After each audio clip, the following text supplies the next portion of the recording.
So we've been asked to draw a transformation of a function, and the first thing we need to do is figure out what the function is. Well, this power of 2 means that really we are making a transformation of y equals x squared. And so y equals x squared starts at the origin, goes over 1 up 1, over 2 up 1, 2, 3, 4. Same thing on the other side, because a negative times a negative is a positive. We're going to transform that function right there.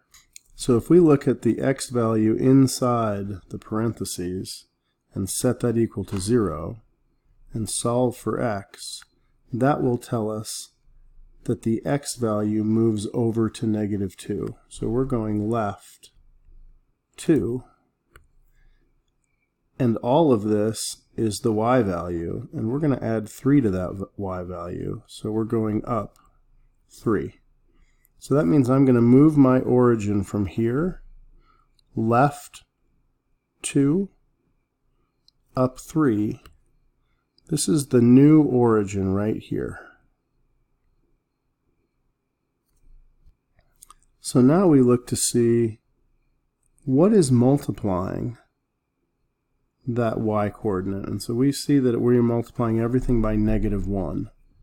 So this y-coordinate is 1. When I multiply 1 times negative 1, I go down here. But I don't go here, I go from my new origin. So I'm going to go over 1, down 1, and I'm going to put a dot here.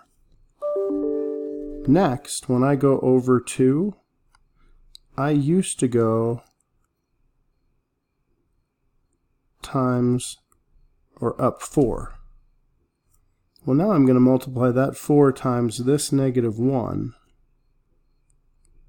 and I'm going to go down 4. So from this new origin over 2, down 1, 2, 3, 4. Symmetric on the other side.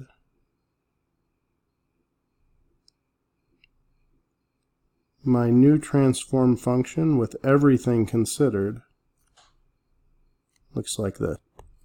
This yellow function is now g of x. Everything is correct.